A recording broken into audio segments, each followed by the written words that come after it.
some 400 wealthy Republican donors, including 100 new ones, attended the Koch brothers' Freedom Partners Chamber of Commerce biannual meeting at the Broadmoor Hotel in Colorado Springs over the weekend.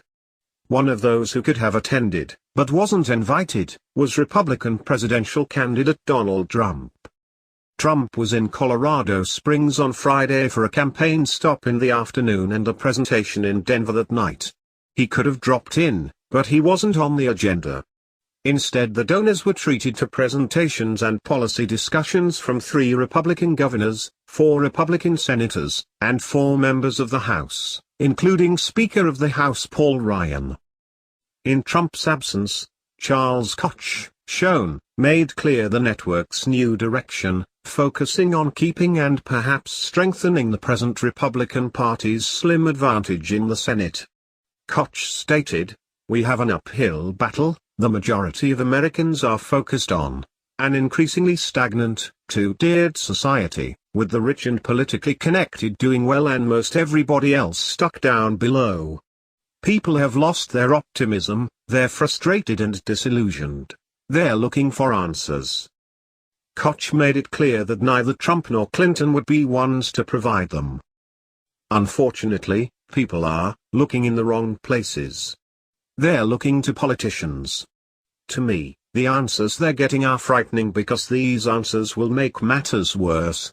Some of these solutions would not just make them a little worse, but much worse. The good news is that we have built this network for just such a condition. That puts us in a position to make progress in spite of the current political situation where, in some cases, we don't really have good options.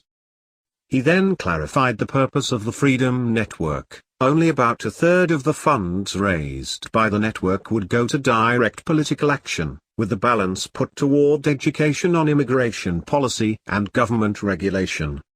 Each of the donors was invited based upon their ability, and their promise, to give at least $100,000 to the network. Last year it was estimated that the network would raise about $900 million, with most of it to be focused on the upcoming presidential election. However, that number has been reduced to $750 million, with only about $250 to $280 million of it going into political advertising.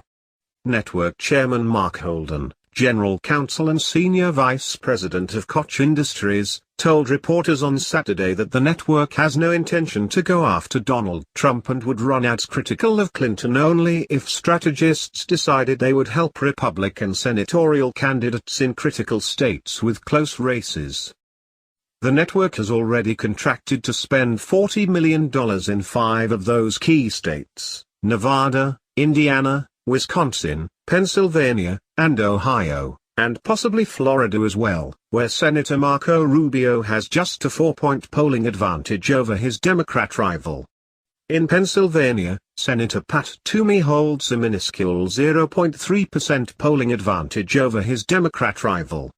In each of the other states, Republicans hold slim polling advantages over their Democrat rivals. At this writing, Real Clear Politics, RCP, shows the Democrats picking up 2 seats from the Republicans in November, Illinois and Wisconsin, while the Republicans would garner 1 seat now held by a Democrat in Nevada, for a net gain of 1 for the Democrats, narrowing the Republican advantage to 53-47 if RCP's results hold through the election. On Saturday, Donald Trump tweeted, "I turned down a meeting with Charles and David Koch. Much better for them to meet with the puppets of politics. They will do much better." Trump polished his puppet-free political position over the weekend by announcing a campaign wherein he would match dollar for dollar every contribution made to his campaign. "Our fundraising department can barely keep up. I am going to personally match your donation today, and every day you donate up to midnight, July 31st, up to $2 million.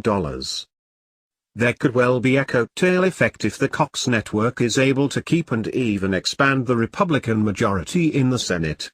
Ads tying Democrat senatorial candidates to Clinton could help Trump's campaign whether intended to or not.